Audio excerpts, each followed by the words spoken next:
Dealer অনেক মারছে তাই না? ডিলার না, লিডার। খালি কি মারছে, রিমান্ডেও নিছিল। থালা বাসন ধুইতে লাগে ভীম, রিমান্ডে নিয়া আবার পিছন দিয়ে দিছে গরম ডিম। ভাই রিমান্ডে যে আপনি পিছন দিয়ে ডিম দিছিল, ওইটা আশের ডিম আসিল না মুরগির ডিম? মুরগির ডিম। ওইটা ব্রয়লার মুরগির আসিল না দেশি মুরগির ডিম?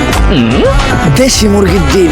তাইলে তো ভাই আপনি বাঁচছেন। দেশি মুরগির ডিম একটু ছোট ছোট হয়, আপনার কষ্ট কম হয়েছে। আমি গ্যারান্টি আপনি 10-12টা নিয়ে পারছেন।